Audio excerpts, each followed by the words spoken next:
then I fucking started doing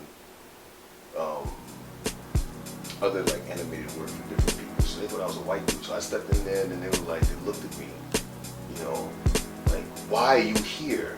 You have no reason to be here. Like, what the hell's wrong with you? So I was just, you know, and then, you know, you go in there, you do a good job, they don't have anything really to say to you. They're just like, you know, do what you do. But it's a hard thing, man. After a while, you just try to like be who you are and not compromise that, but still try to work your way up to the top. It's like one of the biggest challenges. But the one thing is that I feel once you have a sense of awareness and you won't compromise who you are as a person just to appease massa, or you want to appease like all the white dudes you work with. If they can just respect you for who you are on the fact that you're a proud black man and you do what you have to do, then that's cool. So other people are just intimidated by that. And it's because you're a proud black man doesn't mean that you hate everybody else around you. It's just that you are who you are. And you're not trying to act like people. You're not trying to act like a white guy. You're not trying to act like a whatever it is. And you know, that's the thing that really, that's the key point to me. Just stay who you are no matter what. You know, let your work speak for itself. And that's pretty much it. You know, I don't know, man. People suck. People suck, man. You were recording that shit? Yeah. No, you weren't. I've done pieces. I remember, like, you know, a few years ago, this is before the earthquake, I did a piece on revolution. And it was actually an ad for this, because this particular storyline is about a revolutionary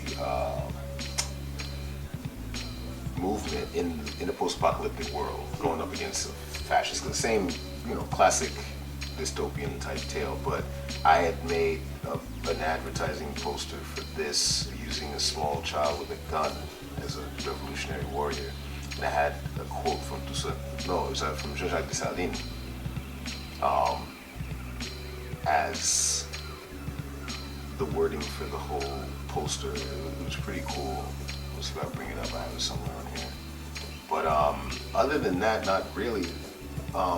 I make references to certain aspects of Haitian culture in the story, but not anything too prominent. I kind of keep away what happens in the world, because this is a sci-fi story, so whenever you tell stories that way, you take bits of the real world, but you really want to concentrate on the characters, and you want it to have, like, to stand out, you know, much like when you watch something like Star Wars, or you watch something like Star Trek, or you Battlestar Galactica, like, you start to see similarities in government and the way human behavior plays in these storylines within you.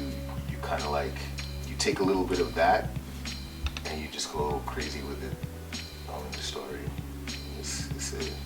Now I'm kind of explaining it wrong, but but to answer your question, yeah, there are a couple of stories that I'm working on in the future where I want to have certain aspects of Haitian culture in there, especially with like some of the folklore we have with, like, you know, voodoo and, you know, the Wonga and the Inan, all kinds of, you know, cool things that I heard when I was growing up.